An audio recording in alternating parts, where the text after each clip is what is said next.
Buenas tardes a todos. El 5, a través de su seminario transdisciplinar en Ciencias Cognitivas, les da la bienvenida.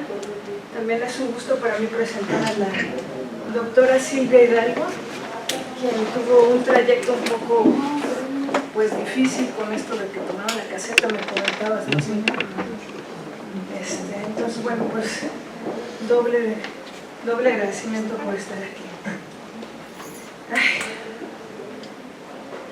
Bueno, la doctora Silvia Hidalgo Tobón obtuvo la licenciatura en Física en la Universidad de las Américas, Puebla, México.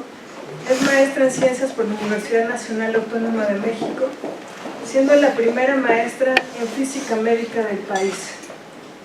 En el 2005 obtuvo el doctorado en Física con especialidad en Resonancia Magnética del Centro de Resonancia Magnética Sir Peter Mansfield de la Universidad de Nottingham, Inglaterra. Centro del Premio Nobel de Medicina Peter Mansfield. Realizó una estancia postdoctoral en imagenología por resonancia magnética en el Robarts Research Center de la Universidad de Western Ontario, Canadá, y una segunda estancia en la Universidad Autónoma Metropolitana de Iztapalapa. Sus intereses científicos están relacionados con el área de imagenología por resonancia magnética funcional, la tractografía, los medios de contraste y la seguridad en resonancia magnética. Actualmente es investigadora en el Hospital Infantil de México, Federico Gómez, y es profesora del Departamento de Física de la Universidad Autónoma Metropolitana Iztapalapa. Pertenece al Sistema Nacional de Investigadores. Y bueno, también me gustaría comentarles que más o menos desde hace unos 5 o 6 años tengo el gusto de colaborar con la doctora Hidalgo. Hemos hecho varios estudios filogenéticos de resonancia magnética en primates no humanos y algunos otros experimentos que ya nos platicará Silvia.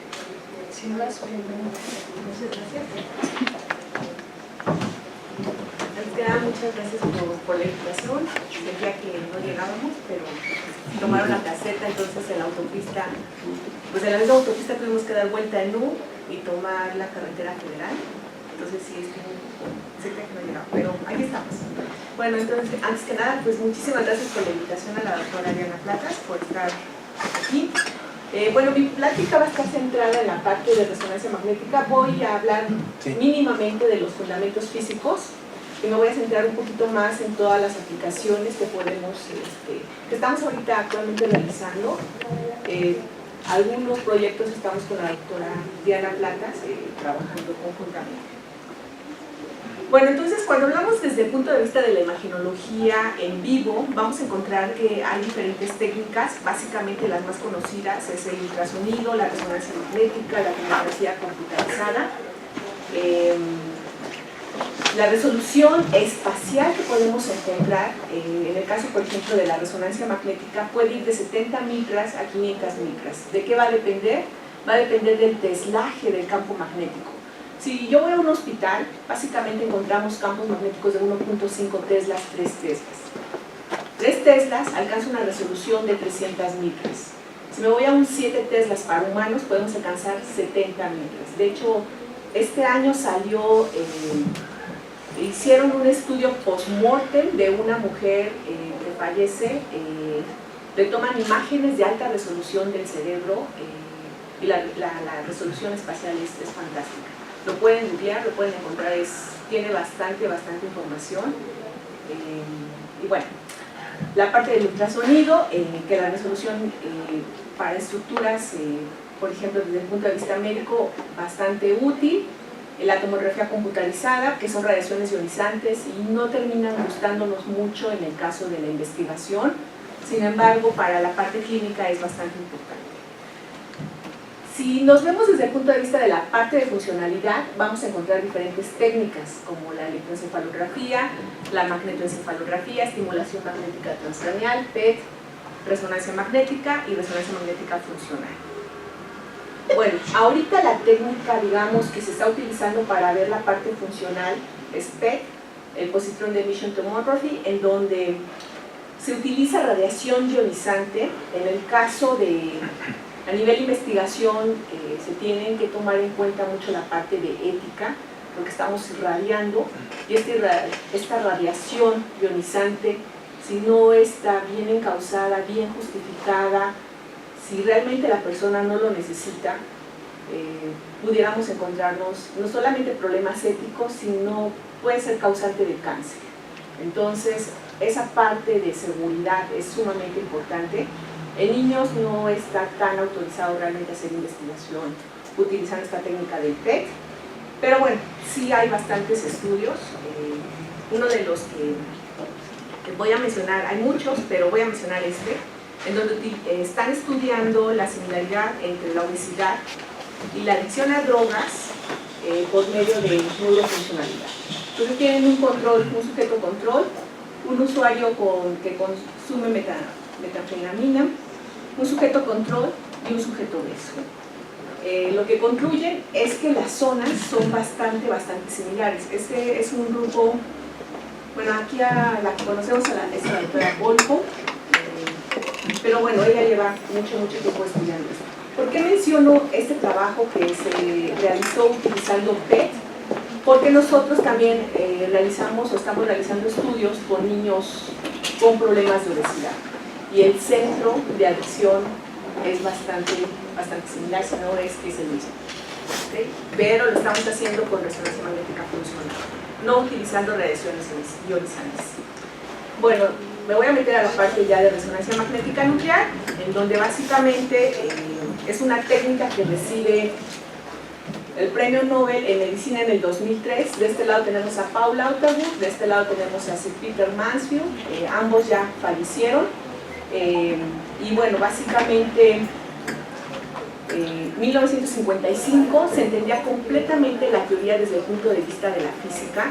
Sin embargo, a ellos se les ocurre de alguna manera poder pasar ese conocimiento para la formación de imágenes.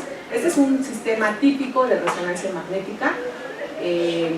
La instrumentación, pues básicamente necesitamos un imán, que es un imán superconductor, que está enfriado a menos 270 grados centígrados. Necesitamos unas bobinas gradientes que me producen campo magnético que me va a sumar al que produce el imán. Cuando hablo imán, pues lo más simple que uno se puede imaginar es el imán que pegamos al refri. Pero ahora multipliquemos eso con muchísimo más, es mucho más potente, tiene mucho mayor fuerza. Un sistema de radiofrecuencia, el cual son antenas que yo le coloco a mi paciente voluntario. En este caso, por ejemplo, para cráneo, pues necesitamos una bastante especial. En los últimos 20 años, la tecnología ha evolucionado de manera impresionante. Podemos mejorar la resolución espacial, pero también la temporal, que ha sido uno de los mayores retos que se han tenido. ¿Y qué parte del cuerpo humano podemos ver ahorita con resonancia magnética? Cualquier parte del cuerpo humano. Antes estaba centrado en la parte de cerebro, sistema nervioso. Ahorita ya podemos ver extremidades, podemos ver pulmones, todo lo podemos hacer. Bueno, les voy a platicar así en esta diapositiva cómo funciona. Básicamente vamos a trabajar con los núcleos de los átomos de hidrógeno. Esta técnica, su nombre completo es resonancia magnética nuclear. Nuclear, después del problema de Chernobyl, le cortan la palabra nuclear porque mucha gente se altera al escuchar la palabra nuclear. De hecho, hace poco mandamos un artículo en donde, bueno, nosotros utilizamos el nombre completo, resonancia magnética nuclear, y uno de los revisores nos dice, quiten nuclear, porque eso nos pone nerviosos.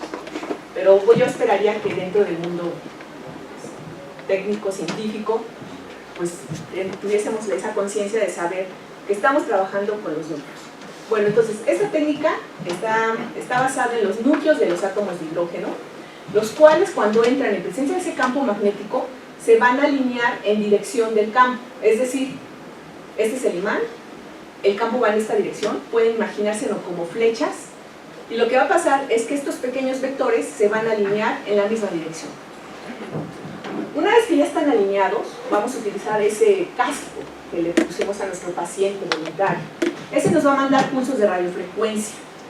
Esta radiofrecuencia es muy similar a la que nosotros usamos en los celulares, en la radio FM. De hecho, un sistema de 1,5 teslas son 63 MHz.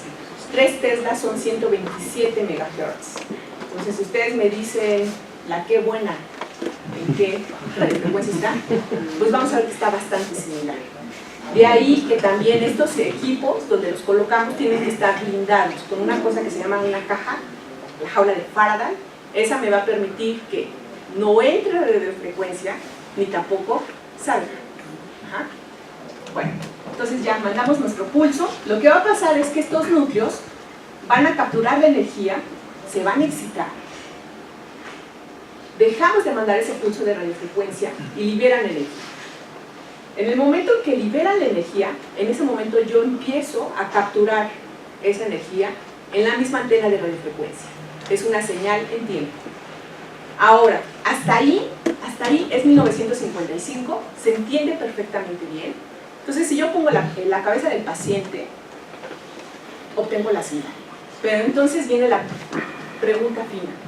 ¿Cómo distingo la señal que viene del ojo derecho con la que viene del ojo izquierdo? Esa respuesta la da Sir Peter Mansfield con la construcción de las bobinas radientes. Sumas un campo magnético. Al sumar ese campo magnético, lo que vamos a ver es que los núcleos de hidrógeno están precesando. Aquí están precesando. ¿Cómo precesan? Un trompo, ¿no? Ustedes agarran el trompo, lo lanzan. ¿Qué van a encontrar en el trompo?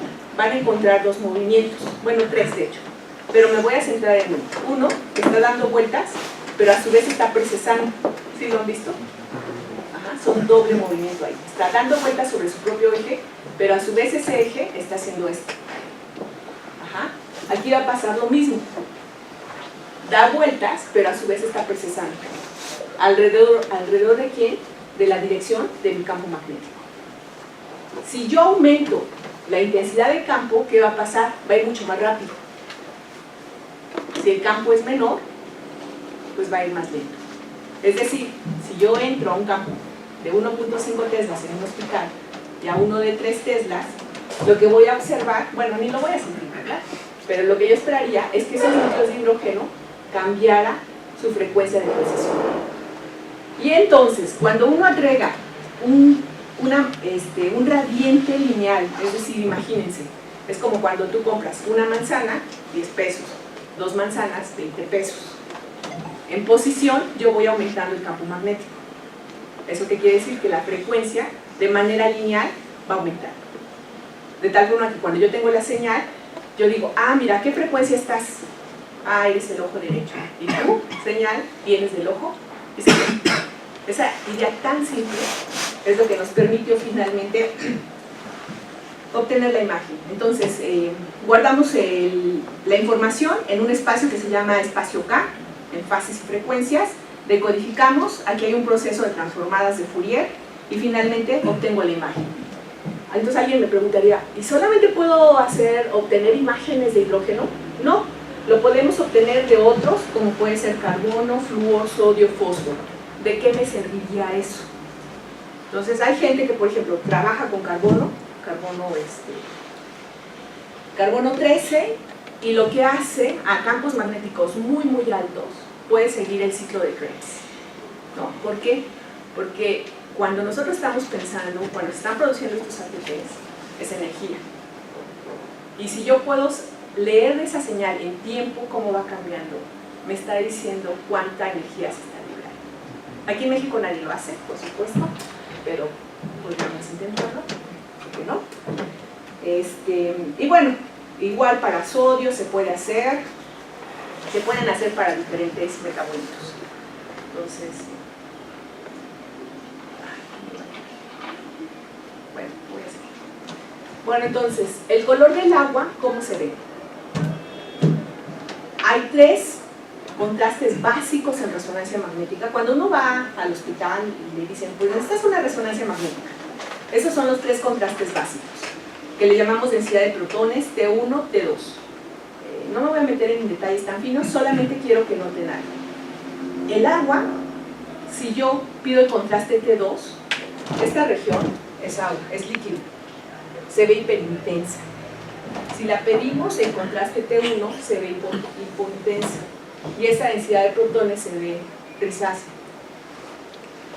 Entonces uno puede jugar. ¿Cómo obtengo esto? Eso lo voy a obtener jugando con la secuencia de pulsos, con los parámetros, cuando yo decido medir la señal. Ajá. ¿Qué tipo de pulso yo voy a estar mandándoles a esos espines? Entonces digamos que aquí de una manera muy básica están orientados en campo magnético, mando un pulso de 90, caen, y yo llamo que esto es un plano transversal. Lo puedo mandar con un ángulo muy pequeño o lo puedo mandar con incluso un ángulo de 180 grados. Entonces es una de las secuencias que más les gustan a los médicos, radiólogos. Si hay sospecha de cáncer, una secuencia FLAIR. ¿Qué haces con una FLAIR? Lo que vas a hacer es, tienes un T2, pero pide supresión de líquidos. ¿Qué va a pasar?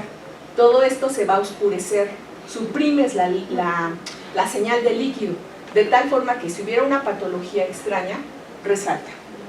Ajá. ¿Eso cómo lo hacemos? Pues jugando con... Entonces, este es un mapa de secuencias de pulsos. Tenemos dos familias importantes, la spin echo y la gradiente echo. Dentro del spin echo, inversión-recuperación, que por ejemplo sería la FLAIR, que es supresión de líquidos, supresión de grasa, dependiendo de la patología, pues es lo que se va a mandar. Pero lo que yo quiero que noten ahora es que estas secuencias hasta acá me llevan minutos, pero luego tengo unas de segundos y otra de subsegundos. La secuencia más rápida que nosotros conocemos en resonancia es la EPI, también propuesta por Sir Peter Mansfield, y estas son las secuencias que yo voy a utilizar ahorita en todos los proyectos que les voy a enseñar. Son secuencias ultra rápidas. ¿Por qué? Porque me lleva a la parte de la resolución temporal. Ahorita ya hablé de la resolución espacial. Entonces digo, bueno, tengo un 3 teslas, 300 micras, bastante razonable. Pero ahora quiero ver qué tan rápido, ¿no? Qué tan rápido puedo capturar esa señal. Yo muevo la mano y ¿qué estoy esperando? Pues que la parte motora de mi cerebro se active. Y de una manera indirecta, yo quiero ver a partir de la imagen de resonancia magnética que me está indicando que esa zona de la parte motora se está moviendo. Bueno, entonces, ¿qué es lo que vamos a ver? Dentro de la resonancia magnética, primero, la tolerancia del paciente. Por regla internacional, nadie debe estar más de 1 hora dentro de un equipo de resonancia magnética. Cuando uno hace investigación, pues uno puede estar 2 o 3 horas allá adentro. Uno lo hace por los colegas. En el doctorado me tenía que quedar, ¿no? Pero es la ciencia. Es bonito, ¿no? Pero ya cuando uno ya está en un proyecto de investigación, con niños trabajando, uno tiene que ser utilizando una optimización de tu tiempo que sea importante. Y bueno, y de ahí nos vamos moviendo secuencias, los diferentes tipos de secuencias, hasta que llegamos a la EPI. Uno quisiera, el sueño de todo el que hace resonancia magnética funcional, es que pudiéramos de alguna manera indirecta tener la asociación con respecto al potencial de acción. Pero realmente no llegamos a eso. Por eso tenemos que sacar muchos promedios a partir de esta secuencia. Ahorita les voy platicando cómo funciona eso, para que estadísticamente tengamos una señal significativa, ¿no? Entonces, todavía estamos lejos, pero bueno, es lo que hasta ahorita se tiene. Bueno, dentro de la seguridad de resonancia magnética, esto siempre lo digo, porque presento pues toda la investigación y mucha gente se emociona y me dice, yo quiero hacer eso, ¿no? Suena padrísimo, sí, vamos a hacerlo. Hacer investigación en resonancia magnética es complejo por la parte de seguridad. Uno no puede tener pacientes que tengan prótesis metálicas, que tenga algún metal en el cuerpo, no pueden entrar como pacientes ni como voluntarios. ¿Y las muelas también?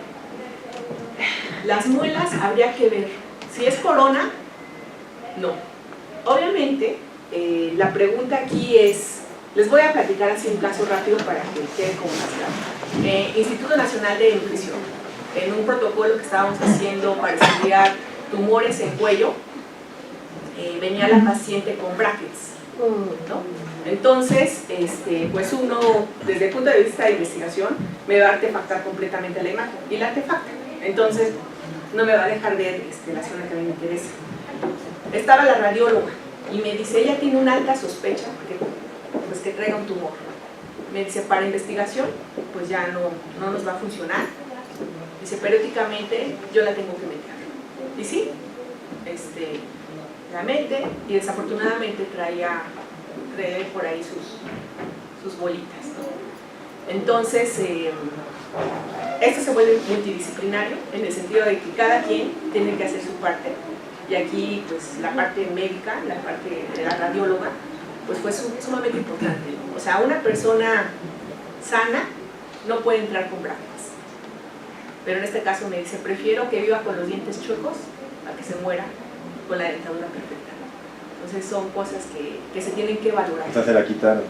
No, ella entró así tal cual, ella ya estaba, o sea, yo llegué ese día, porque bueno, generalmente estoy cuando tenemos que hacer protocolos de investigación, entonces la paciente o la chica ya estaba. Entonces llega y me dice, mira, trae brackets. Y le digo, para mí no me sirve. 2, no hay ningún riesgo de que realmente pues, le vaya a arrancar los dientes, pues, ¿no? A menos que fuera un metal. Pero ahorita los que hacen son compatibles, los brackets son compatibles con este campo magnético. Obviamente no es que le vaya a arrancar. Entonces no interfieren. Sí interfieren, la imagen es espantosa, no veo nada. Pero entonces, ¿cómo se ven las bolitas? Bueno, porque en este caso, para lo que yo quiero hacer, no me sale nada.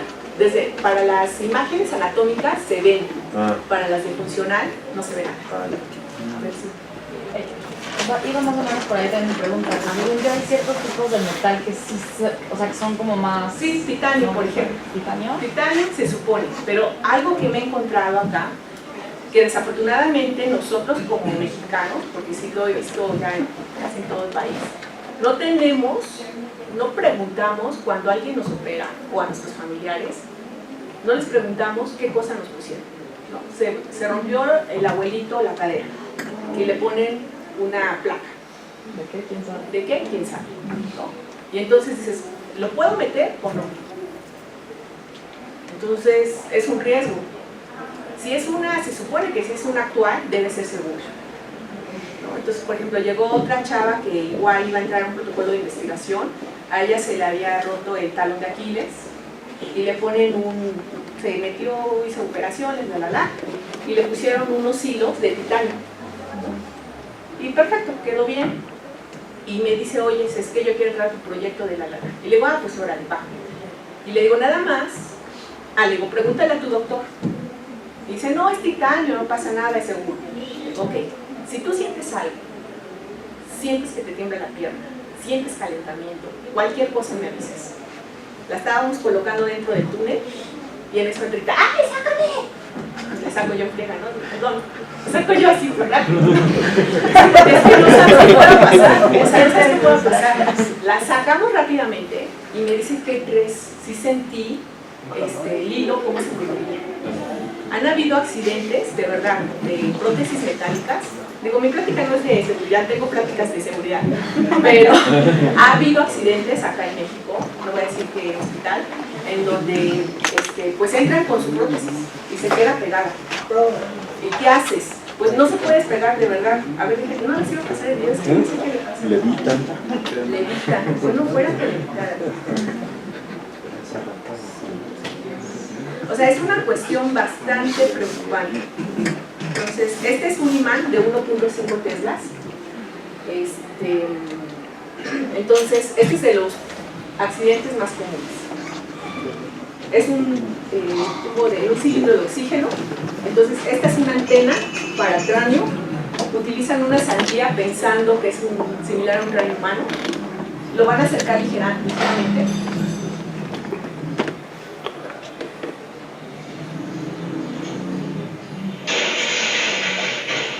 Es completamente atraído. El cilindro se queda pegado porque esto es metal.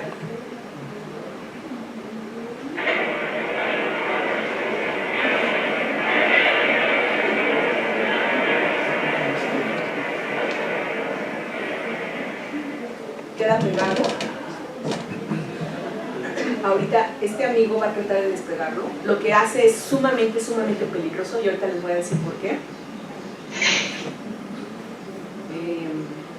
Pues ahorita nos enseñan, la antena queda destrozada, Entonces sí es bastante, la sandía pues, ¿qué les cuento? Entonces, esto lo hicieron en memoria de un niño de 7 años que falleció en Nueva York. El niño se pone mal dentro del resonador, corren, la enfermera, pues como buena enfermera, va por el tanque de oxígeno, se acerca, le pega el niño a los 3 días fallece.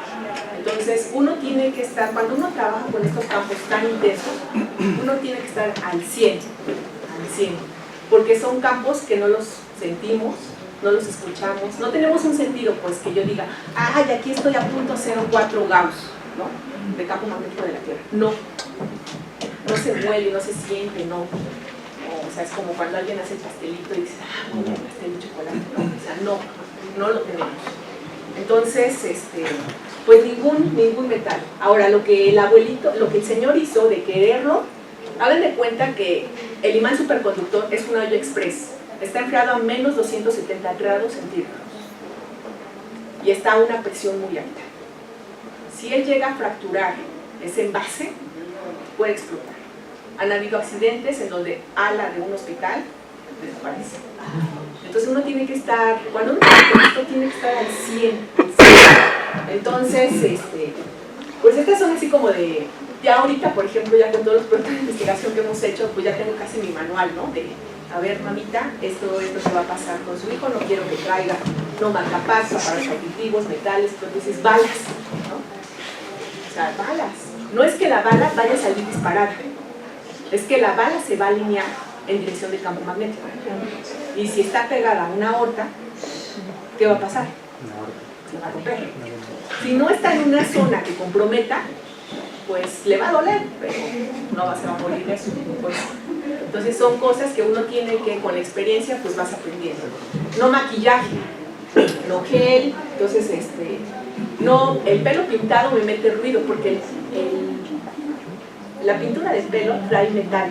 Y el tema de los tatuajes, porque ahora mucha gente usa tatuajes. Sí, tatuajes. Los tatuajes, bueno, es que esa es otra plática. Pero los tatuajes cuando son recientes, o sea, menos de un mes, mejor no meterlo. ¿Por qué? Porque el tatuaje generalmente son tintas de metal. Y empieza, o sea, un circuito. Y se inducen corrientes, como tenemos variación de campo magnético, ley de Faraday, no sé si hay alguien aquí de ingeniería o una, se pueden inducir corrientes y son quemaduras hasta de 3er grado. Entonces sí hay que tener mucho cuidado. Una alumna hizo una tesis, así se fue a comprar al centro de la Ciudad de México tintas.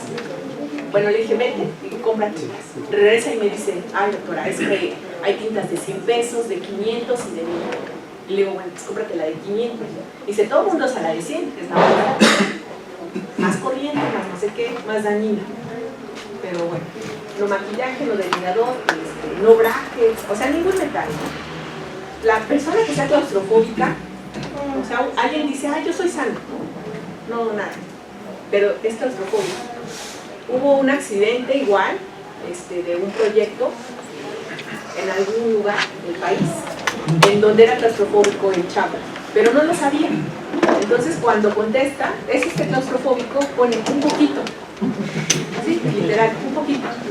El problema no es si es uno o no claustrofóbico, el detalle es que cuando él entra, no sabía que tenía un problema de corazón. Entonces, adentro, le da un infarto fulminante, le dio mucha ansiedad y fallece. Y pues ya cuando lo sacan una hora después de que termina el estudio, no había nada que hacer. Entonces son cosas que uno debe cuidar. Entonces, pues a mucha gente le emociona esto de la resonancia magnética, pero siempre les digo, sí, lo podemos hacer, pero hay que tener mucho cuidado. Hay muchas cosas de todo. Y no se puede apagar, ¿verdad? No, el aparato. no. Esto, el imán está prendido las 24 horas del día, los 365 días del año. Esa es otra causa de accidentes, ¿no? Que aparentemente pues no hay nadie y el señor de la limpieza o el que pule, ¡ay, está vacío! Voy a aprovechar ahorita.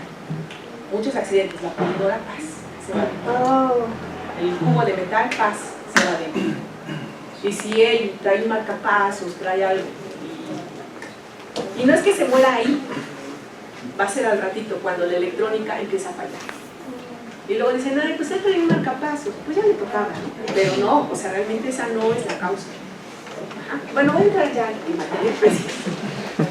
Tengo que regresar. Ay, no, bueno, entonces vamos a hablar de la parte de BOL, que es Blood Oxygen Level Dependent. Y bueno, lo que vamos a utilizar es el consumo del oxígeno, y a partir de ese consumo de oxígeno en el cerebro, de alguna manera nosotros vamos a decir que estamos midiendo de manera indirecta o estamos asumiendo qué zona del cerebro se está activando. Entonces, pues hay toda una justificación biológica en donde, bueno, se ha estimado que la energía empleada para transmitir la mínima información, un bit, requiere de 3 por 10 a la menos 24 kilogramos. La hidrólisis de adenosintrifosfato, el ATP, que es algo así como la moneda de cambio de energía, libera cerca de 30 kilojoules por mol. El tejido cerebral hidroliza unos 10 milimoles de ATP por gramo por metro, asumiendo una eficiencia máxima de 50%. Entonces, el tejido cerebral es capaz de procesar 10 a la 18 bits por gramo por segundo. Para que tengan una idea de cuánta información está procesando el cerebro y toda la energía asociada.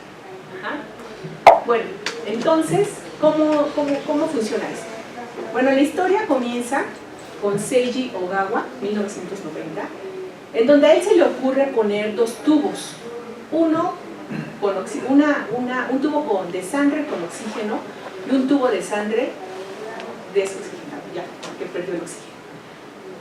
Entonces, si ustedes observan, quiero que lo noten, es el mismo tubo, o sea, el mismo tamaño, pero es un espineco y raninteco. ¿Se acuerdan las 2 familias que les mencioné? Se nota, vemos bien, se delinea bien el tubo, pero aquí llevan los oxígenos. Cuando pierde el oxígeno, quiero que observen la hemoglobina que tiene en su centro. Un hierro. Ahora, ¿qué va a pasar un hierro en presencia de un campo magnético? Es un material ferromagnético. Me va a destruir de alguna manera la señal.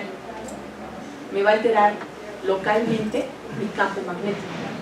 Deja de ser homogéneo. Lo que va a pasar es que aquí, cuando llevan oxígeno, decimos que es diamagnético. Cuando lo pierden, se vuelve paramagnético. Y si ustedes observan, se pierde. Debería de verlo así, pero ya no. ¿Por qué? Yo lo que les decía es que cuando tengo un metal, por ejemplo ahorita el de las muelas que me decías, esto es parte ya de función. Yo no voy a observar por qué, porque el hierro me está metiendo ruido. Ajá. Y si no queda claro, les voy a platicar este caso. Estas son tortugas, un proyecto que estamos con el Instituto de Biomédicas de la UNAM. Ellos están trabajando con tortugas de Michoacán. Nacen las tortugas y se van. 20 años después, la misma tortuga, pues ya enorme, regresa a poner sus huevos. Y la pregunta es, ¿cómo sabe que tiene que regresar a la playa de Michoacán? Entonces ellos trataron de encontrar magnetita en el cerebro, pensando que esa magnetita me produce un campo magnético, y de alguna manera con el campo magnético de la Tierra es una especie de GPS. Entonces, ellos pues empezaron a diseccionar cabezas de tortugas y no encontraban. Entonces se acercaron y dijeron, oigan, a lo mejor ustedes lo pueden ver. Y dije, pues, vamos a ver. Esta es una secuencia espineco, es la misma tortuga. Esta es un espineco. Si ustedes observan, aquí se ven como unas cosas luminosas. ¿Sí las notan? Esos son artefactos. Si es titanio, o sea, se supone que no debe haber ninguna interacción, pero yo noto unas cosas blancas y yo sé que ahí está el titanio. Ajá. Pero observen, esta es una gradiente espineco, gradiente eco, y se deforma. La magnetita, que es un metal, me destruye localmente el campo magnético. Es decir, que el hidrógeno, acuérdense que yo lo único que puedo ver es el hidrógeno. Yo no veo la magnetita. Toda la respuesta que a mí me llega es respuesta de los núcleos de los átomos de hidrógeno. Y lo que voy a ver es que ese hidrógeno me está mandando su señal, pero como el campo magnético se alteró de manera local, yo esperaría que ese hidrógeno fuera así. Pero aquí lo que hace es... Y entonces son muchos píxeles. Y entonces me destroza la información. Entonces yo de manera indirecta, ¿qué digo? Asumo que aquí está la magnetita. Lo mismo voy a hacer con el funcional, el volt.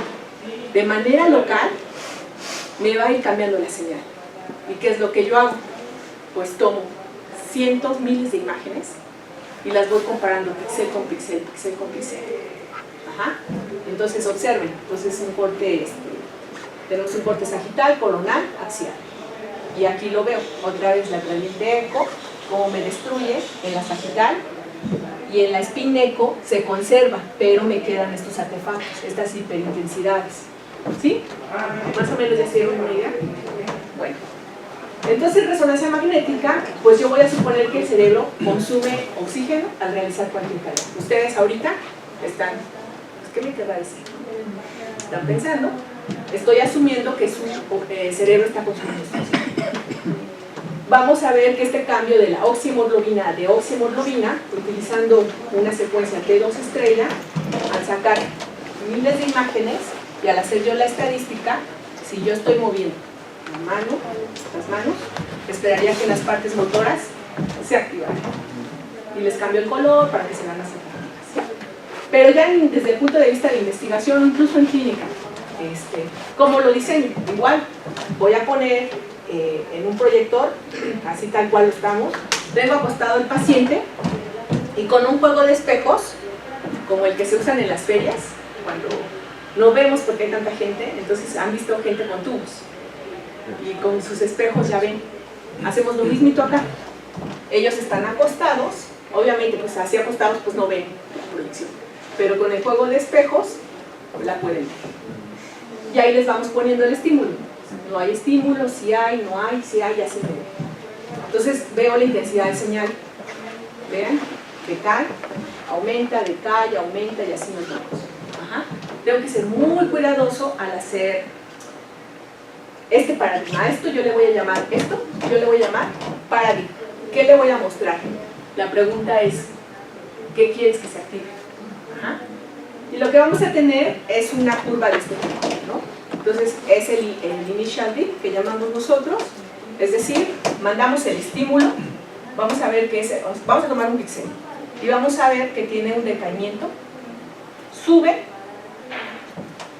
baja y trae aquí una curvatura hasta que vuelve a estar, digamos, en su estado de reposo o de equilibrio. Entonces, no mando estímulo, empiezo el estímulo y vamos viendo. Dejo de mandarlo y tarda un rato en que vuelve a regresar.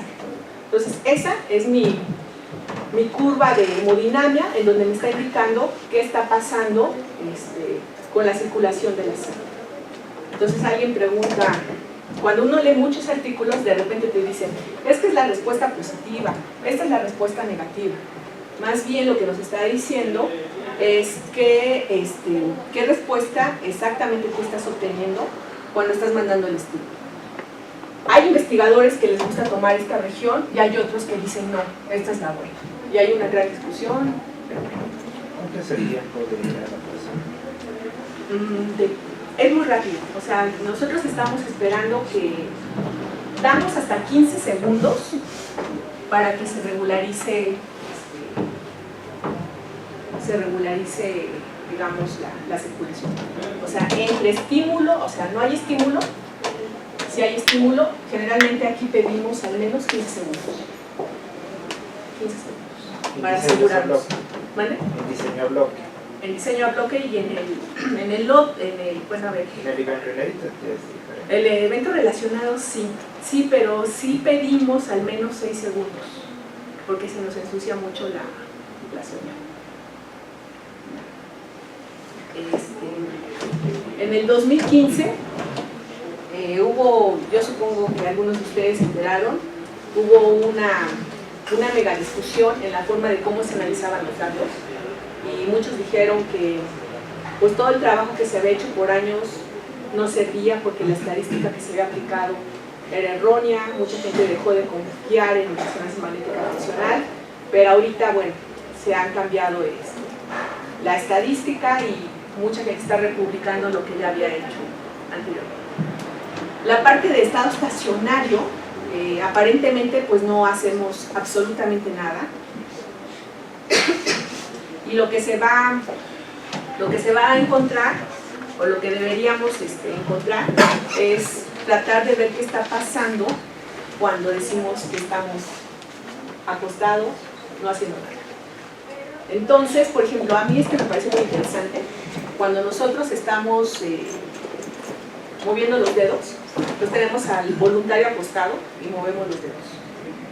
Y vemos que la región del cerebro se activa. Pero lo que se encontró ahorita en estado de reposo es que se van encontrando, digamos, las redes. Hay alrededor ahorita de 50 redes descritas, pero una de ellas, sin que se le pidiera al paciente voluntario que moviera los dedos, se encontró que hubo una que aplicaba estas.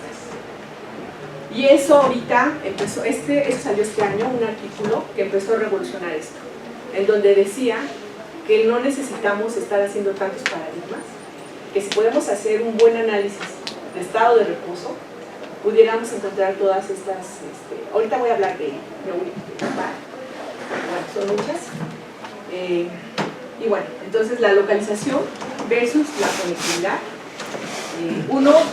Uno diría, muevo los dedos, ¿no? Y la parte motora, pero ¿qué significa mover los dedos? ¿A qué lo asocio? A lo mejor alguien tuvo un problema traumático y se activan otras cosas. Es como la manzana. La manzana para Blancanieves no va a ser lo mismo que la manzana de las diosas griegas, ¿no? Que tenían la pelea, o para Steve Jobs, ¿no? Tiene diferente significado. Y bueno, la idea es que podamos entender esta organización funcional en el cerebro, la parte clínica cognitiva, un biomarcador, y bueno, en principio, como no requerimos que la persona esté viendo algo, pues pudiera ser aplicado para cualquier población. Y bueno, este tipo de conectividad, tenemos la parte funcional de conectividad, que va a tener una dependencia estadística muy fuerte. Tiene una parte de conectividad, la parte anatómica, en donde vamos a encimar con la parte funcional, y no solo eso, ya ahorita la presencia de la parte de tractografía con materia blanca pues también juega un papel importante. Rápidamente, lo que les decía, la hemoglobina son 4 cadenas de globina. Cada cadena de globina contiene un grupo hemo. Al centro de cada grupo hemo hay un átomo de hierro. Cada grupo hemo se puede agregar un átomo de oxígeno. Entonces, cuando lleva el oxígeno es diamagnética, cuando lo pierde se vuelve paramagnética. Y eso me permite tener de manera indirecta esta información. Entonces el tiempo de retraso para activación va de 1 a 5 segundos, con una duración de 4 a 5 segundos. En la localidad activada, ¿qué paquetes utilizamos? Ya ahorita encontramos una variedad de GCL, SPM, todos son gratuitos, la verdad, entonces solo hay que aprender a utilizarlo. Lo que ahorita me decías básicamente del diseño de bloques. Esta para la parte quirúrgica, prequirúrgica, es sumamente importante, 20 a 60 segundos la tarea y un descanso de 20 segundos. Pero para la parte de evento relacionado, en donde se utiliza más para la parte cognitiva, en procesos cognitivos, pueden durar de 8 a 12 segundos, y entre estímulo y estímulo 5 o 6 segundos, pero se vuelve compleja el análisis. Del resting state tenemos el default mode network, es la red neuronal que se encuentra activa durante una de muchas. Por ejemplo, esta se va a conformar de la porción medial del lóbulo temporal, Usa información previa para recordar experiencias y hacer simulaciones de procesos mentales. Se involucra la región prefrontal media, que va a facilitar el uso flexible de la información durante construcciones y simulaciones mentales de autorreferencia. Y luego la parte de la corteza cingulada, que va a integrar la región 1 y la región 2. Y bueno, de ahí, pues toda la parte de neurociencia cognitiva, en donde idealmente nosotros queremos utilizar estas técnicas para tratar de ver de qué manera se pueden relacionar procesos tan complejos, tan difíciles como por ejemplo que es la moral, ¿no? Que no me voy a meter, que es la moral. Soy física, entonces. Bueno, ahora, el asunto del aumento de activación. En todos los experimentos esperamos un aumento de la activación durante la estimulación en comparación con el reposo. Si yo muevo la mano, yo esperaría que esa parte de la región motora pues se activará más que el resto. Sin embargo, cuando uno hace esta clase de paradigmas es bastante complejo, porque tú pones la tarea tal cual, la proyectas, pero ya el simple hecho de estar nosotros mirando, o sea, la parte visual, ya consume parte de oxígeno de nuestro cerebro. Entonces, pues se vuelve bastante complejo, ¿no? Por ejemplo,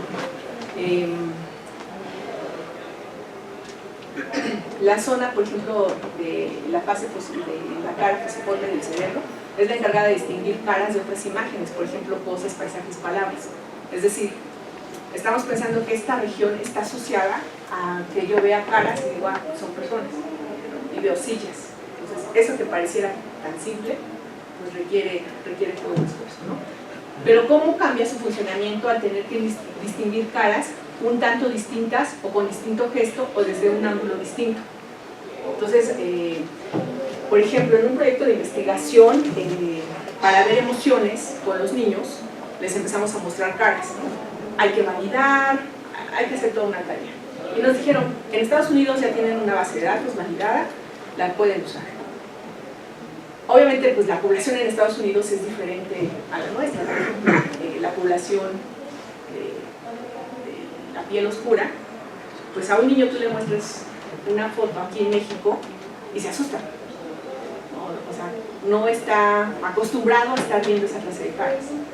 Y en Estados Unidos pues es diferente. Y esa cara era amigable, estaba evaluada como cara amigable, pero acá en México no. Entonces, ¿qué haces? Pues tienes que validar tus propios instrumentos para población mexicana. Entonces, pues eso lleva a otra tarea. Los efectos de habituación. Si yo les muestro una manzana y les digo, esperen, les vamos a la manzana, y vuelvo a sacar la misma manzana y otra vez la misma manzana, nos van a decir, el cerebro dice, es otra manzana, ya no lo excitamos. Entonces, ¿qué hacemos?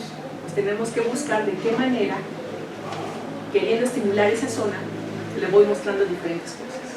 Por ejemplo, en Japón trataron de hacer un estudio en donde demostraban que las mujeres son más emocionales y los hombres son más sexuales. ¿Qué haces? ¿Cómo lo evalúas? Entonces empezaban a poner preguntas tan simples como, apostado igual, le decían, se tiene que imaginar la situación. Ves a tu novia saliendo del hotel con su mejor amigo. ¿Qué piensas? Bueno, o luego ella encuentra una carta de su mejor amiga de él, que sabes que es lesbiana, con besos. Entonces ya no hay nada de qué preocuparse. Pero no le puedes mostrar siempre la misma pregunta. Tienes que irla variando. ¿Por qué? Porque si no tenemos el efecto de habituación. Y bueno, de ahí tenemos problemas técnicos, ocultaciones fisiológicas, reducción de movimientos de la cabeza, saber qué secuencias vamos a utilizar. Toda la parte técnica pues, se pone interesante. Estos son resultados que nosotros ya están publicados con niños con déficit de atención. Es un problema bastante serio. Mucha población, aparentemente, psicólogos, neurólogos dicen, tiene déficit. Pero la idea de utilizar estas técnicas a fin de cuentas queremos que se pueda utilizar, que pueda ser útil a la sociedad.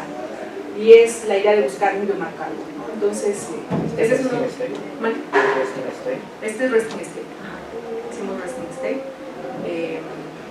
Esto está publicado, lo pueden ver, no hay problema. Otro de los proyectos de investigación que hemos estado trabajando es con niños ciegos. Aquí sí mandamos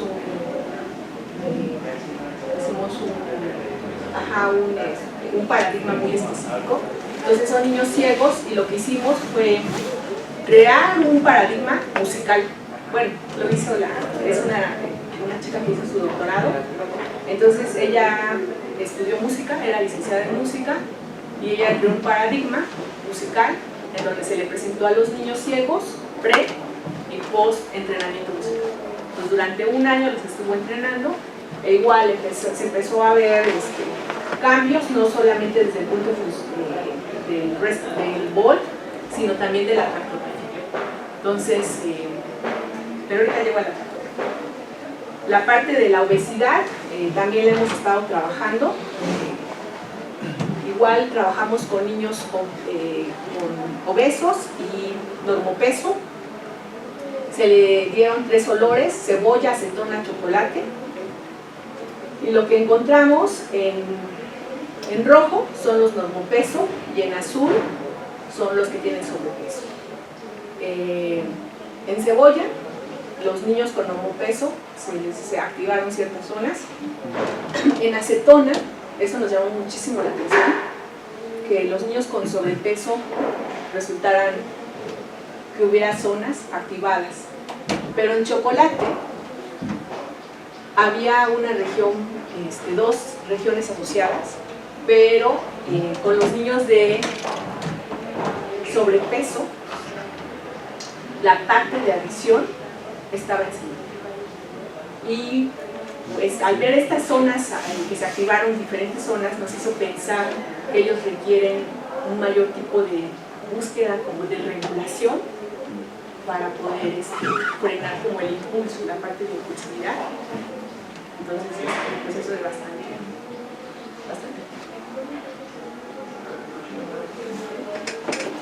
La parte de difusión, que es otra técnica que utilizamos muy fuertemente, utilizamos las moléculas extracelulares que están en la mielina, toda la materia blanca, y lo que sabemos es que estas moléculas se van a ir moviendo a lo largo de estos tractos.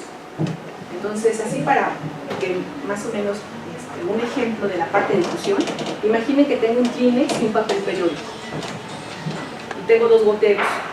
Los oprimo, cae la gotita de tinta y un segundo después volteo a ver y veo que este es completamente circular, pero esta es elíptica, es decir que la tinta corre más rápido en esta dirección que en esta. El cerebro es así, tiene direcciones privilegiadas. Y lo que hacemos, igualmente ponemos una semilla y a partir de esa semilla tratamos de ir reconstruyendo esos caminos que van a seguir, ¿no? Por convención internacional, rojo van a ser tractos de izquierda a derecha, verde anterior posterior y azul superior e inferior. Entonces esta, por ejemplo, en azul estamos viendo que son superior e inferior, y de ahí van a empezar a haber combinaciones de cuerpo calloso, uno de los proyectos que tenemos con la doctora Plates. Cuerpo calloso ha jugado un papel bastante importante dentro de la tractografía. Estamos ahorita también con la parte del lenguaje, Broca y Wernicke, en niños con autismo, en donde se ve que está de acuerdo con todo el departamento de neurología que estamos colaborando, pues está afectado. Y bueno, de ahí nos podemos el sistema límbico, olfativo, y bueno, está también la parte ética, ¿no? De que nos dicen, bueno, ¿cuál es el riesgo de estar tratando de leer la mente? Que aparentemente a partir pues de esta información de cómo nos dan la respuesta, a partir, por ejemplo, de un paradigma, nosotros podamos saber. bueno, la parte de procesamiento de la cartografía utilizamos TrackVis, Medinri, DSI Studio, ya hay una variedad y todos son gratuitos. De ahí podemos ver, por ejemplo, la parte visual, sistema límbico, sistema auditivo. Estamos tratando de hacer un mapa de conectometría en niños que nos permitan saber cómo deben estar y poderlos comparar con diferentes patologías, como puede ser distrofia muscular, como puede ser autismo, déficit de atención. En niños con déficit de atención hemos encontrado que tienen alterada la parte de los tractos que conectan la parte del cerebelo con la parte prefrontal izquierda. Y bueno, los corticotalámicos, todo lo que esto conlleva y que pudiera pues, darnos una idea de qué está pasando. Ahorita, por ejemplo, la parte del lenguaje, estos son casos de 3 pacientes en donde tenemos una ausencia y el niño efectivamente, clínicamente, digo, esa parte la hacen toda la parte de los neurólogos, los médicos neurólogos, que evalúan con clínica, que evalúan con instrumentos también psicológicos y variedad. Esto nos permite a ellos indicarles qué zonas del cerebro pudieran o están afectadas y de qué manera se pudiera dar un tratamiento para poder activar esta por ejemplo, del sistema olfativo, también tratar de entender a partir de una muestra de 50 pacientes a diferentes edades, niños, niñas, ver qué tanto está pasando. Podemos cuantificar parámetros como la anisotropía fraccional, los coeficientes de difusión y irlo conectando. La parte de conectometría a partir de la tractografía, de tratar de, a partir de una patología, niños sanos versus alguna patología, irnos comparando voxel con voxel y ver qué región se pudiera estar. Entonces, por ejemplo, este es un niño parálisis cerebral con tratamiento pre y post, y nos va indicando qué zonas fueron, digamos, fue aumentando la conectividad post-tratamiento. Entonces, esas técnicas a partir de los 6 meses post-tratamiento, ya sea por medicamento o por terapia, lo podemos ir evaluando. Y esto, bueno, nos va indicando en dónde hay mayor diferencia significativa y a partir de eso tener, por ejemplo, una correlación positiva o incluso negativa. Perdón. Bueno, Pregunta porque no lo la parte de conectometría. La conectometría, lo que tú estás midiendo es la funcionalidad de las fibras. De las fibras. O sea, que la fibra sea funcional. Exacto. Por Bueno, tanto, primero, que exista la fibra. que exista la fibra. Porque, Por ejemplo, en caso de niños de déficit de atención, no lo traigo en esta presentación, pero hemos visto, por ejemplo, a la ausencia de fibras, cerebelo, corteza prefrontal. Le manda el neurólogo su tratamiento, al año lo volvemos a evaluar y empezamos a ver. Ellos, bueno, los médicos les encanta decir que es como ver un arbolito que le empiezan a salir nuevamente las ramas. Y una vez que dices, bueno, ya eso empieza a ser bastante bueno, obviamente hacer todo esto hay que hacer una corrección de corrientes espurias, o sea, hay mucho trabajo de por medio para llegar a esto. Y luego ya empezamos a evaluar la fibra. Por ejemplo, otro proyecto de callosotomía, en donde cortan cuerpo calloso, estamos tratando de evaluar pedacito por pedacito de fibra para ver si de alguna manera estas fibras se pudieran de algún modo volver a tener. Pero ¿cuál es la base fisiológica de la funcionalidad de la fibra? ¿Cómo lo mides? Siempre Anisotropía fraccional. con anisotropía. Pero no solo, bueno, anisotropía fraccional generalizada. Pero resulta que ahorita ya lo podemos hacer. La anisotropía fraccional es un tensor. Este tensor lo podemos evaluar en sus diferentes eigenvalores. Entonces ahorita ya estamos haciéndolos con todo, la radial, longitudinal, estamos haciéndolo todo, el ND, todo lo estamos haciendo. Entonces se puede determinar la direccionalidad. Ah, sí, por supuesto, sí, todo eso lo podemos hacer. Y todo esto nació por este trabajo, que no es de nosotros, pero en Estados Unidos ya llevan 10,000 pacientes, donde están tratando a partir de igual lo que estamos haciendo nosotros. Ellos lo están haciendo pretérmino, 6 días, 6 meses y el adulto. Entonces nos estamos dando la tarea, de ahorita empezamos con niños y empezar a tratar de sacar estos mapas, al menos de la población mexicana. Digo, no es que seamos diferentes, pero pues queremos algo hecho en México. ¿Y es parte del proyecto Conectón? No estamos todavía con ellos. Estamos, ya ahorita nos dieron, conseguimos dinero para empezar a correrlo. Bueno, que ya lo había empezado con ellos, pero ahorita ya tenemos fondos para empezar este proyecto. Y la idea es que en un futuro nos podamos conectar. De hecho, tenemos ahorita otro proyecto con Reino Unido, en donde estamos evaluando niños normopeso, sobrepeso y obesidad. Y igual obtuvimos toda la parte de tractografía para poder hacer toda la evaluación de cuerpo. Espero yo sacar esto. Todas estas van para publicaciones. Le decía hoy, hace ratito a la doctora Plata, mandamos uno de olfatorio, ya nos lo preaceptaron, entonces pues estamos ahí. Entonces, este es el artículo que les decía de déficit de atención, es Open Access. Este es nuestro sistema de resonancia magnética en el Hospital Infantil de México. Tenemos un escáner de 3 Teslas. Este es el juego de espejos y con ese pues, proyectamos y hacemos la magia. La parte de seguridad es sumamente importante. Este es mi grupo de estudiantes en Ciudad de México. Y bueno, todas las colaboraciones, por supuesto, con las placas. Y pues ya, sería todo.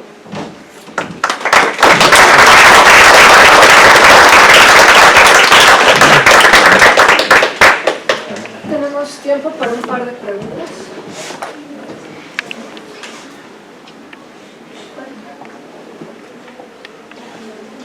Sí, yo quería preguntar en relación a la aplicabilidad o aplicación de estos estudios, porque tengo entendido que es de uso estadístico, ¿no? Es decir, no puedes inferir. Sí, todo es estadístico. Todo es estadístico, ¿no? Y por otro lado, contrastarlo con unos estudios, unos japoneses de hace unos 4 o 5 años, que empezaron a leer los sueños de los individuos, en donde solo aplicaba para individuos, con una tasa de éxito bastante alta. Sí, Entonces, como en qué casos, o sea, ¿para qué querríamos usar? O sea, aquí, por ejemplo, a algunos de nosotros nos interesa mucho la conciencia, estudio de la conciencia. Entonces, ¿qué recomendarías como para avanzar en esa dirección? Es lo que yo les decía, 2017 Neuroscience, The Risk of Reading the Brain, ¿no? Es un riesgo, sí, se puede hacer, pues es que lo infieres, lo vas infiriendo. O sea, tú sabes que si se activa la corteza motora, que de hecho, por ejemplo, para el miembro ¿Fantasma? ajá, se activa, ¿no? La persona dice es que lo estoy moviendo y no lo trae. Entonces tú infieres y dices, o sea, si yo no sé que trae miembro fantasma, pero yo veo su resonancia, yo te digo, ah, mira, está moviendo su mano derecha. Entonces, dependiendo de la zona, yo voy influyendo. Y ahorita, pues, hay un mapa bastante bueno que dependiendo de la zona, tú puedes ver con qué está correlacionado. Pues, por ejemplo, pensando en este artículo que mandamos de tractografía en el sistema olfatorio, dije, lo quiero empatar con un bot. Y a mí se me hizo muy fácil decir, pues meto a alguien y le doy olores, ¿no? Entonces lo más fácil dije, pues voy a comprar pino. Y me compró el pino rosa, pino morado, pino azul. Y rápidamente, como pues ya habíamos hecho previamente el de niños obesos con otros olores, ya sabía cómo funcionaba. Entonces pues me puse a hacer rápido el experimento y dije, a ver qué sale. Y lo único estadísticamente significativo fue los olores le recuerdan un aroma familiar. Y yo dije, sí, pero quiero ver la zona del olfato activa. Y eso no lo pude lograr. Entonces hablo con la chica, una residente, y le digo, oye, ¿te recordó algo? Y dice, es que ese pino usaba mi abuelita para trapear. Y yo así pues bueno, me quedé pensando y dije, pues bueno, haciendo una revisión más fuerte de la literatura, encuentro que como activan, o sea, para ver el sistema del olfato en el cerebro, utilizan cadaverina, el olor a cadáver. Es tan intenso y no te recuerda absolutamente a nada que así lo puedes activar. Entonces yo así dije, pues ¿dónde voy a obtener ese olor? Y dije, el noni huele horrible y muy poca gente la conoce. Ese es mi próximo experimento de hacerlo rápido y ver si funciona, porque ya entonces tú puedes inferir, o sea, sí se puede inferir. Por eso este artículo de Ruiz ocurre en Bueno, pero inferir dentro de cierto... Pues es que del sueño, por ejemplo. Está el artículo del salmón muerto que pusieron ahí en el resonador, ¿verdad? Infieres muchas cosas también de ahí. Infieres muchas cosas, pero aquí estás pensando que a esa persona del sueño, pues lo apuestas bien, le haces, checas que no mueva la cabeza. Digo, hay muchos estudios, por ejemplo, para el sueño, clínica de sueño, utilizando resonancia magnética funcional. Hay muchísimos. Entonces tú infieres y dices, si se activó esa zona, durante su sueño estuvo corriendo, usted estuvo en movimiento. ¡Ay, cómo lo supiste! Porque se activó la magnética. O usted movía sus manos o agitaba. ¿Por qué? Pues porque está la precorteza. Entonces uno empieza, ¿no? Ah, sistema límbico, se me activó parte del sistema límbico. ¿Qué zona? Pues tú ya sabes. Así bien. Éticamente eso no lo sé. Qué bueno, qué tan malo. Por ejemplo, pedófilos. Metieron no sé, 15 pedófilos contra normales y el pedófilo se prende como arbolito de Navidad del cerebro. Entonces de repente dijeron, pues es que podemos usar esto para ver si está o no. Hace como 3 años intentamos con el grupo del doctor Carlos Contreras, sociales de Guam, Iztapalapa, intentamos conjuntamente él con un grupo de investigadores en España para tratar de evaluar la moral y la justicia, ¿no? La no corrupción a partir de la resonancia magnética. Y la idea era meter jueces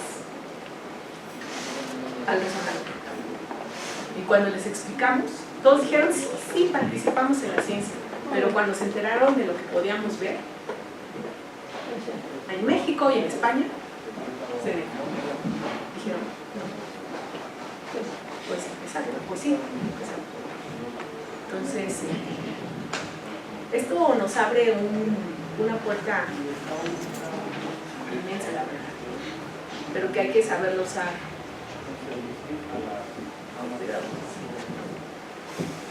Javier. Gracias. Un poco también para lo que decías, Juan, otra pregunta. Pues yo creo que un aspecto importante del uso de la resonancia, que es una cuestión de la rigurosidad que debemos tener científicamente hablando, es un diseño adecuado de paradigma. Es un diseño adecuado de paradigma que va a permitir obtener resultados que sean interpretativos en un modelo, ¿no? Y bueno, ahora en la línea de investigación que tenemos en conciencia tenemos varios trabajos de resonancia magnética para el estudio de la conciencia perceptiva visual. O sea, hay que ponerle nombre, apellido y todo, ¿no? Para poder interpretar los datos, que es lo que nos esperamos en este caso. Y una de las... No hablaste de análisis volumétrico de... Por ejemplo, Era ya llegó hora y media. Me imagino que por eso, pero imagino que también están trabajando Volumetría. con volumetría. Sí, ahorita con para la parte de obesidad, con rendido, hipotálamo, hipocampo, hay cuerpo calloso, o sea, sí, tenemos todos los datos para poder ver.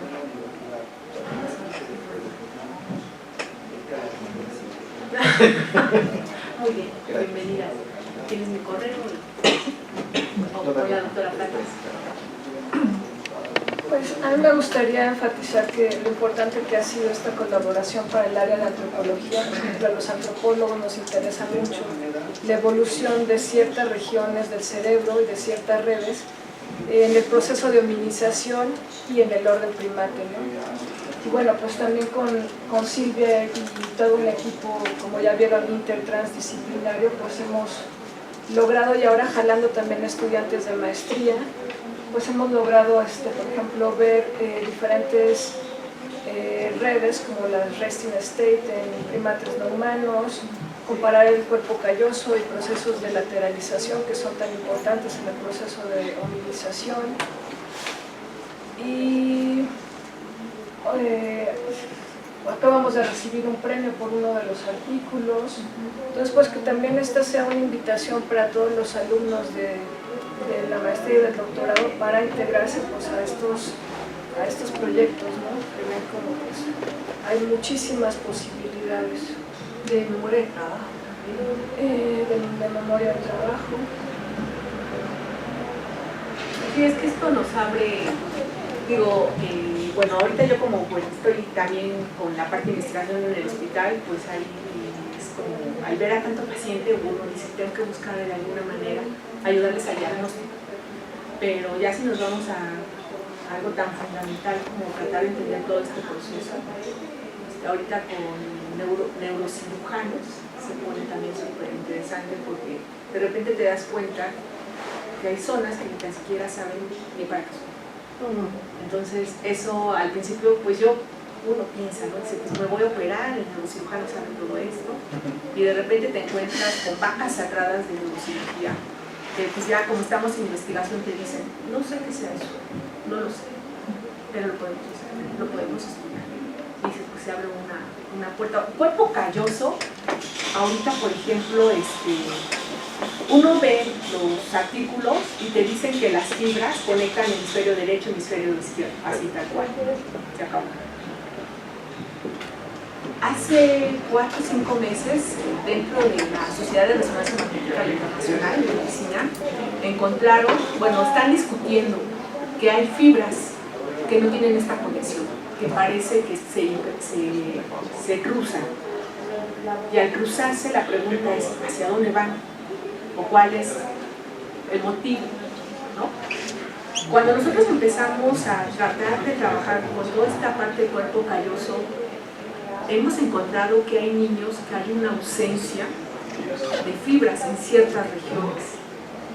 Entonces, esa plática que me tocó ver con un neurocirujano italiano que trabaja con varios físicos, en donde están haciendo esta clase de discusión, y de repente encuentro acá que al estar haciendo el análisis de estas fibras, pareciera que no tienen sentido, pues me hicieron pensar y dije, no, espérate, yo creo que no estamos entendiendo el cuerpo calloso. Y lo único que yo tengo pues, son variables como la sensibilidad fraccional y sus valores, ¿no? del tensor de difusión. Pero yo creo que eso nos abre una puerta a tratar de entender qué está pasando en una estructura aparentemente tan pequeña, pero tan importante, ¿no? Que cuando nos da sí conecta, pero ¿qué y por qué en esas zonas? No sé, una puerta. Es que siguiendo con lo mismo que dice la doctora Platas, y para hacerle publicidad a la interdisciplina y a la área de filosofía, decir que también cabe por un lado la práctica de la neurofenomenología, porque muchas veces se nos olvida que tan importante es la lectura, digamos, en el resonador de los datos como de lo que está reportando el individuo, y muchas veces, o la gran mayoría de las veces, no hay un entrenamiento riguroso ¿no? y acotado de lo que uno expresa, ¿no? O sea, de lo que uno siente, hablando de dolor, por ejemplo, o de síntomas, etcétera, ¿no? Entonces ahí hay creo que un campo para la fenomenología o la filosofía, y por otro lado también el análisis conceptual, porque el asunto, por ejemplo, de leer el cerebro o leer el pensamiento, ¿no? Que es uno de los sueños que ya, ¿no? Unas fantasías, ¿no? Que llevamos ahí muchos siglos pensando en ellas, ¿no? Y ahora parecería que esto abre una puerta, como bien nos dices, ¿no? Para pensar en ese tipo de intrusiones a nuestro espacio mental.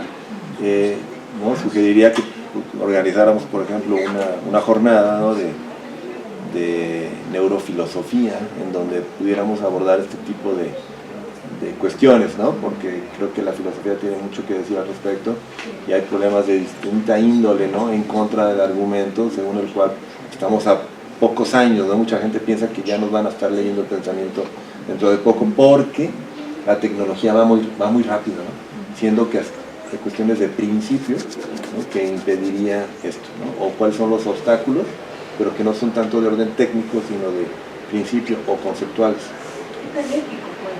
También las cuestiones éticas, por supuesto, digo, si se pudiera, pero yo estoy dispuesto a apostar que hay barreras, digamos, de principio que no permiten leer en lo que llaman el sentido estrecho, contenido estrecho del pensamiento. Si hay categorías amplias, groseras, digamos, como dices, hay movimiento, ¿no?, como en el caso de la comunicación con pacientes en estado vegetativo, que en realidad están más bien atrapados adentro, ¿no?, en el locked-in syndrome, en donde hay actividad mental normal, pero no hay movimiento corporal. Entonces se creía que eran personas que estaban en coma, pero que en realidad han podido comunicar gracias a estos resonadores, porque se establece un código de sí y de no, si se puede llevar adelante. Entonces, sí, o sea, todas estas ramificaciones son fascinantes, me parece, que abren estas tecnologías nuevas, y creo que valdría la pena también, hablando de interdisciplina, también pensar en el aporte que puede hacer la filosofía, entre otros. A mí me encantaría. ¿Alguien más tiene? Sin más le damos un...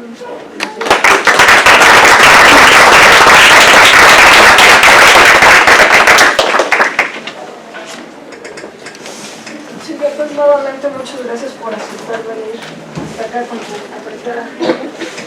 Y pues el 5 es tu casa. Pues si quieren colaborar con la doctora, al menos la experiencia es que siempre tiene la mejor disponibilidad para que uno le plantee cosas muy extrañas y considerar que se puede hacer.